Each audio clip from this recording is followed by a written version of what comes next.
Chapter 2 Episode 21, Instant Decision. Monster Subjugation, Day 4. After finishing work at the mines, I returned to town and headed for Serge's place. Good evening, Mr. Serge. I've been waiting for you, Master Ryoma. Shall we get going? The carriage that was prepared took us from the center of town to a little towards the south. We eventually reached the Merchant's Guild, a plain building that was simple but sturdy, faint light shining out of the front door. Though sparse, I could hear the sound of people other than employees within, too.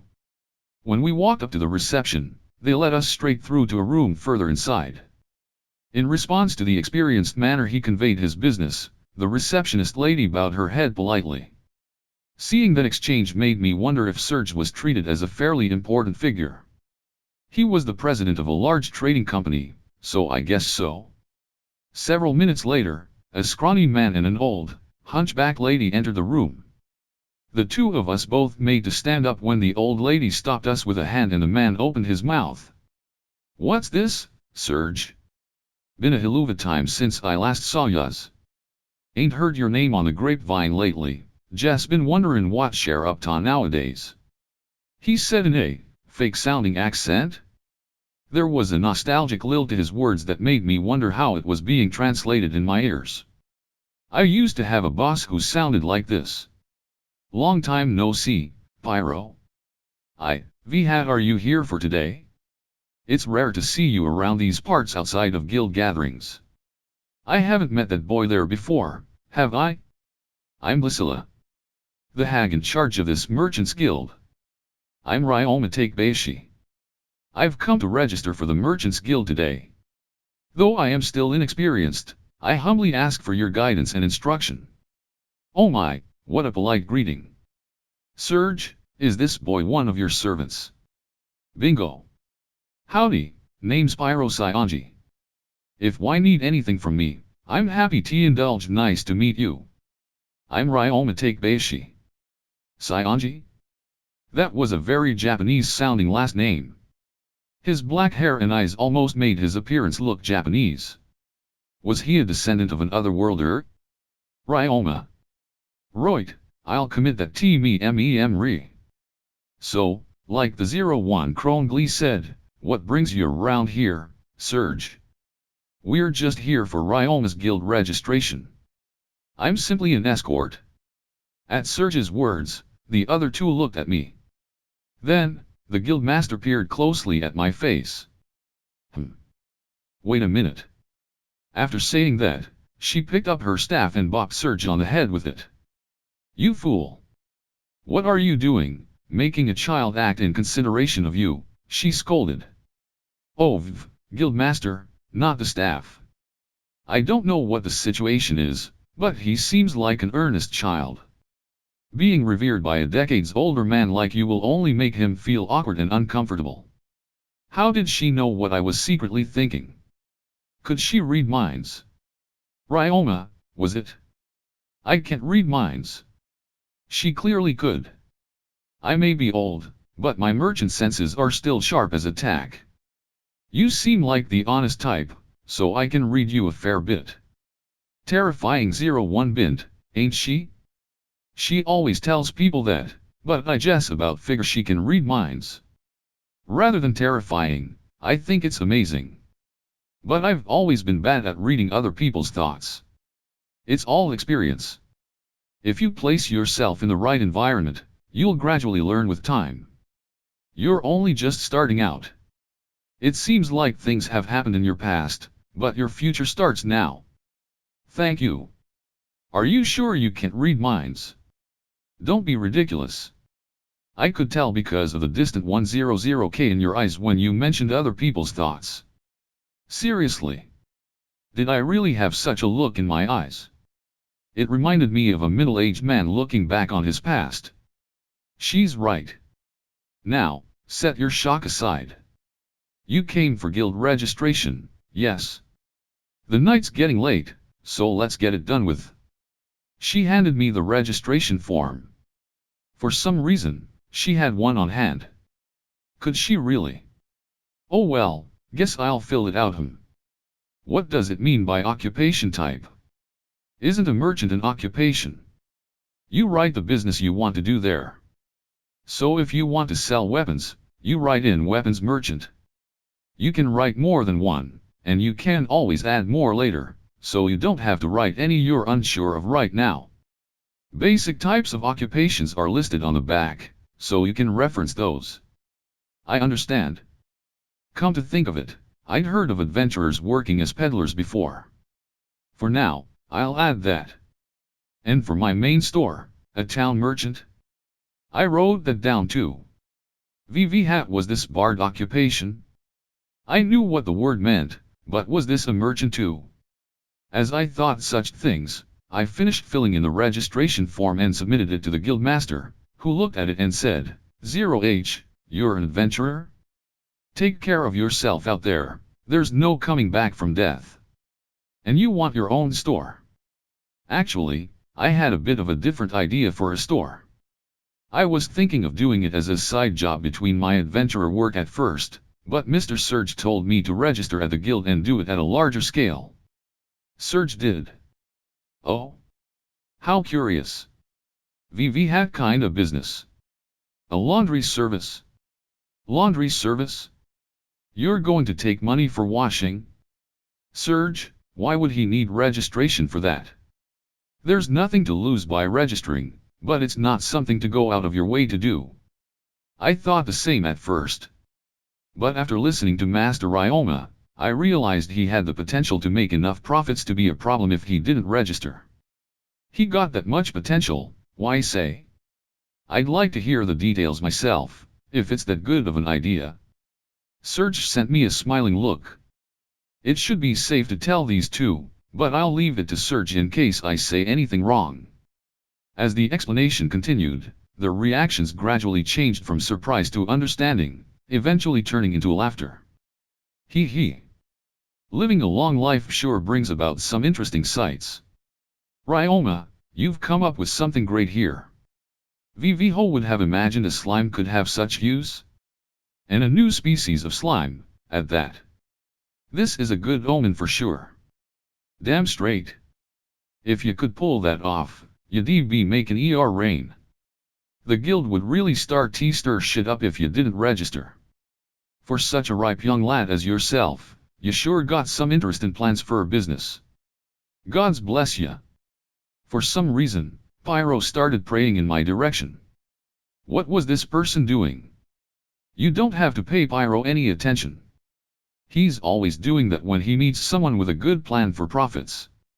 Luck's something only the gods can give ya.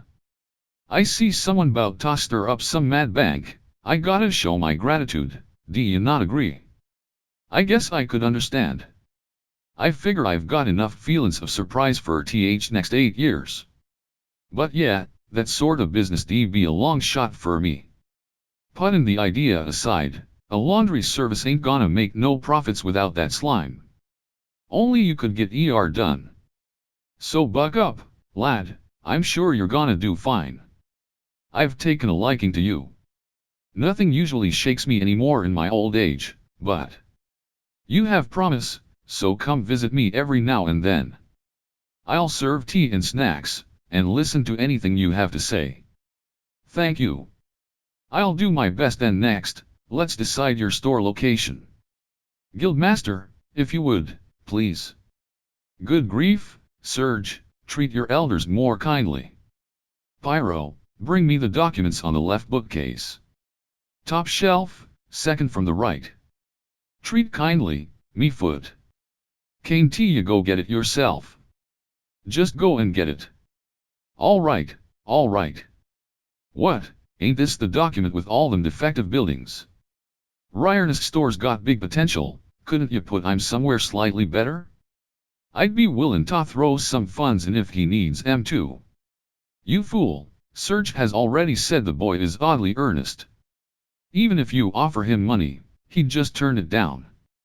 I've been completely read through in such a short time. I have been called overly serious and foolishly honest in the past, though. And I don't want to start a store with other people's money. Debts shouldn't be made lightly, and I had no intention of going that far to start my store. The observation senses of a merchant were scary. There was something to fear in soft power. Now, as Pyro said, this stack of documents is a collection of buildings that are defective in some way. But that makes them that much cheaper, and very strictly speaking, you only need a place for a reception and storage, right? Yes. The work will all be done by slimes, so I don't need a water source either. Normally if you heard someone was doing a laundry service with no need for water you'd wonder if they were just messing about, but... How much coin have you got prepared? I have 700 small gold coins. That's more than expected. There were bandits near my old residence, and I defeated them with poison. Apparently, they had high bounties on their heads. If you have that much, then... Guildmaster. There was an empty lot near my store, how about that? Let's see, there certainly was one. The Guildmaster shuffled through the documents. Ah, here it is. It's in a spot facing the residential area. There was a large pub and inn, and a warehouse for storage, so the location's good. However, the inn caught on fire and over half the building turned to ash. It's overgrown and unusable right now. If you want to use it, you'd have to demolish the previous building and prepare the land for rebuilding. It's leftover land no one wants to buy because of the time and money investment involved. There are no flaws other than the building and land preparation, but what do you think? I've heard that you are a very skilled earth magician. This spot is large and will allow you to build as you please. There was a certain charm to being able to build how I liked. If you can use earth magic, would you be able to fix something up with time? Let me think. If I used earth magic like create block, then use the hardening solution of my sticky slimes. Yeah, it could work. I can. Looking at this map, it really is a good location, so close to the residential area.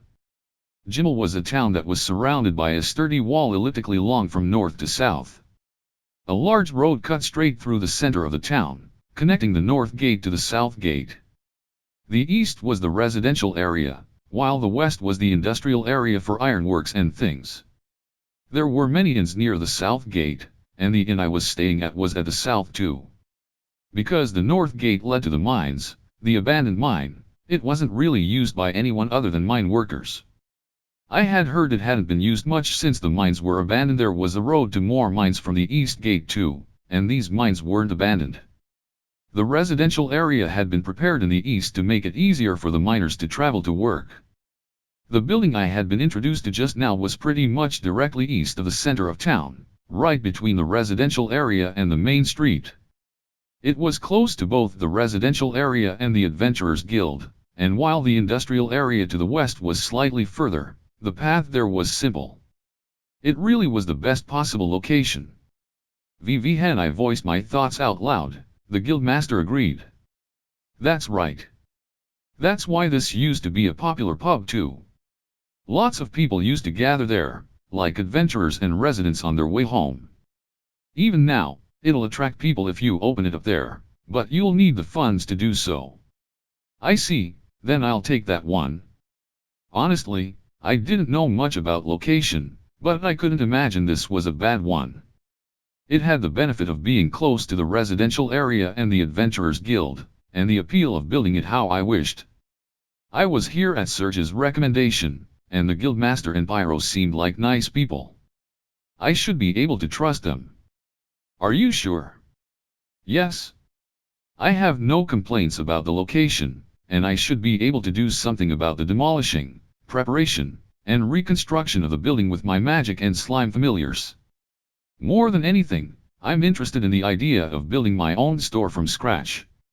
Like I said before, this place will be fairly expensive. It costs 580 small gold coins. And because the area is so large, the land tax will cost 10 small golds, and 60 small golds for the business license and yearly fees. It'll be a total of 650, are you sure? That's no problem. I have some leeway in my living expenses. True, you'd be able to live like a noble or better for the rest of the year on 50 small golds alone. All right, This land is now yours, Ryoma.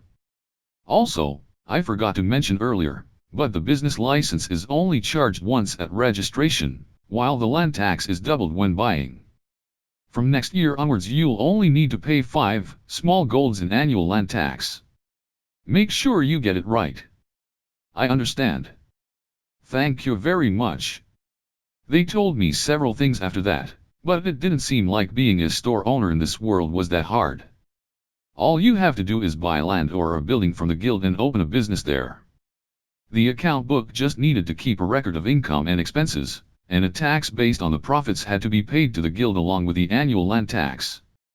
As long as you did that, neither age nor gender mattered. The problem came down to whether I could earn anything and pay the money, I guess. Furthermore, it seemed like the double land tax I paid this time was comparable to a deposit and gratuity fee on Earth. The business license varied depending on the scale of the business, so a stall could pay 5 medium bronze coins while the size of land I purchased cost me 2 small golds. Finally, the yearly fees were kind of like a donation to the guild. Normally the yearly fee was a small sum, but there was no upper limit and the more you paid the more you were expressing your financial ability to do so, leading to preferential treatment from the guild and a higher evaluation. How business-like. Once I had finished all the procedures, I thanked the 3 of them and left the guild. Serge was due to appear at a guild gathering in the near future, which he had things to discuss with the guildmaster and Pyro about, so I said goodbye to him at the guild. It looks like I'd be working on construction after my current job at the guild was done. I hadn't built a non-cavern residence since my previous life. Work was hard back then, but I also found it fun seeing the results happening right before my eyes. I was kind of looking forward to it.